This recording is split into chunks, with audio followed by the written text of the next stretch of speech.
ان اللہ لا ينظر الی اموالکم، اگر ہمیں اپنے مال پہ فخر ہے کہ ہمارے پاس بہت مال ہے، اللہ ہمارے مال کو بھی نہیں دیکھتا۔ ان اللہ هو الرزاق ذو القوۃ المتین، ساری کائنات کو رزق دینے والا وہ ہے، ہم تو اس کے سامنے ہیں ہی فقیر۔ یا ایھا الناس انتم الفقراء الی اللہ،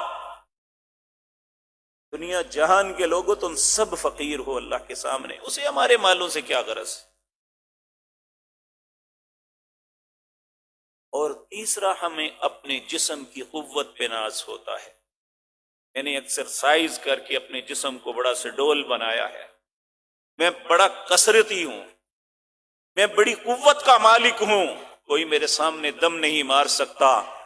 تو واللہ علی کل شیء قدیر، سب سے زیادہ قوت والا تو اللہ ہے۔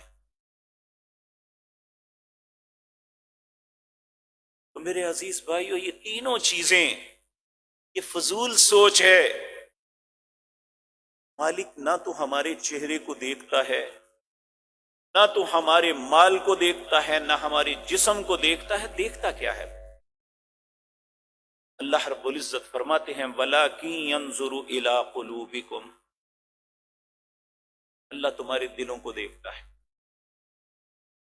میرے پیارے بھائیوں، ہم اپنے چہرے جو لوگ دیکھتے ہیں انہیں بڑا سنوار کے رکھتے ہیں، اس پہ داغ بھی نہیں لگنے دیتے، لیکن کبھی ہم نے دیکھا ہے کہ ہمارا دل کتنا صاف ہے، جس کو رب دیکھ رہا ہے۔ وَلَٰكِن يَنظُرُ إِلَىٰ قُلُوبِكُمْ، اور دوسرا وَأَعْمَالِكُمْ، تمہارا رب تمہارے اعمال کو دیکھتا ہے کہ عمل کیا کرتے ہو۔ حدیث قدسی کے اندر، لمبی حدیث، آخر میں اللہ فرماتے ہیں میں تمہارے اعمال کو گن گن کے شمار کر کے رکھ رہا ہوں۔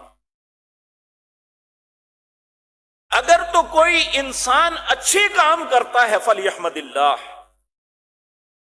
اسے چاہیے وہ اللہ کی تعریف کرے جس نے اس نے نیکی کی توفیق بخش دی ہے۔ تو اگر ایسا نہیں ہے، اس کے برعکس انسان کر رہا ہے، تو اسے اپنی ذات کو ملامت کرنی چاہیے اور کسی کو نہیں۔ تو میرے پیارے بھائیو،